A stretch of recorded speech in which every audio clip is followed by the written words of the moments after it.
the earliest whispers of human memory, long before words were etched in stone or ink, there was the breath of life, the gentle, rhythmic pulse that moved through the bodies of those who stood on the edge of the sacred, observing the forces of nature as both divine and instructive.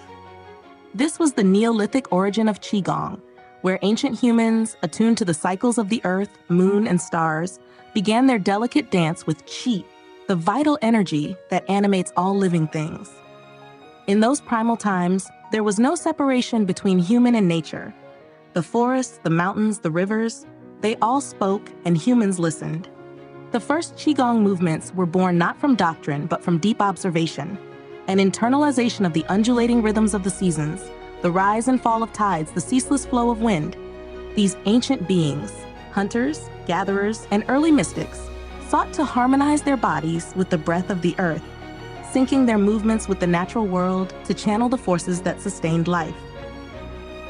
Qigong, in its earliest form, was a way to cultivate this vital energy, a practice that arose from watching how animals moved with grace, how trees stood firm yet swayed with the wind, and how the sun gave life, but also marked the passage of time.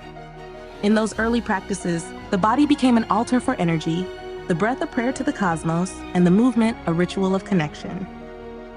Influence on Taiji Quan, the flow of energy. Over time, as civilizations began to rise from the Earth's quiet embrace, the wisdom of the Neolithic practitioners evolved. These early movements of Qigong, fluid and organic, found form and structure in what would later become Taiji Quan, the martial art that is both a dance of combat and a meditation on the flow of energy. Where Qigong taught the early humans to harness Qi for health and vitality, Taiji Quan emerged as a way to extend that energy outward, to control and direct it not just for survival, but for balance in all things, body, mind, and spirit.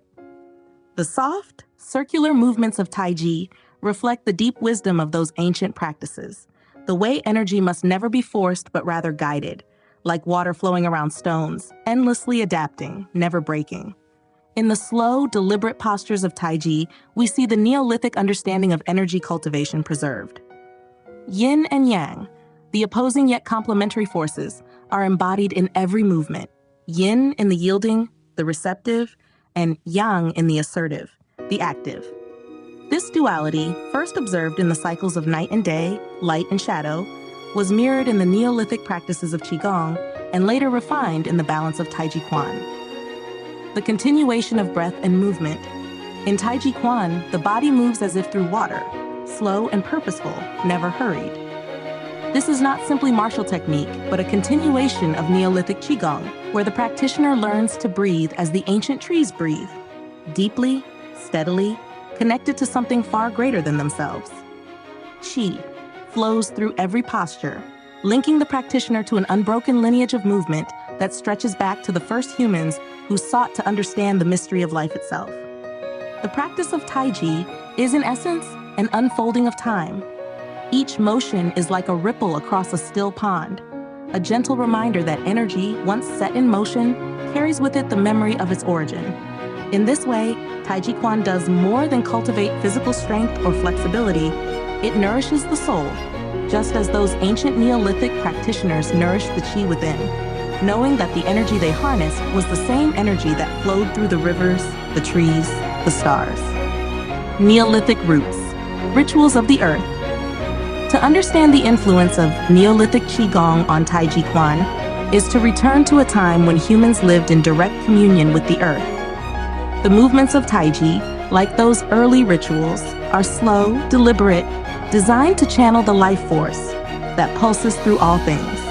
In the earliest practices of Qigong, humans learned that by aligning their breath and movements with the natural cycles, they could cultivate not only physical vitality, but also spiritual harmony. In Taiji Quan, this knowledge is refined into an art form, where the movement of energy is as important as the movement of the body. The practitioner becomes both rooted and flowing, like a tree whose branches dance with the wind, but whose roots hold fast to the earth.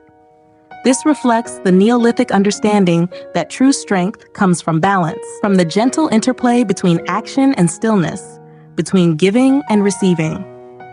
Energy cultivation across time.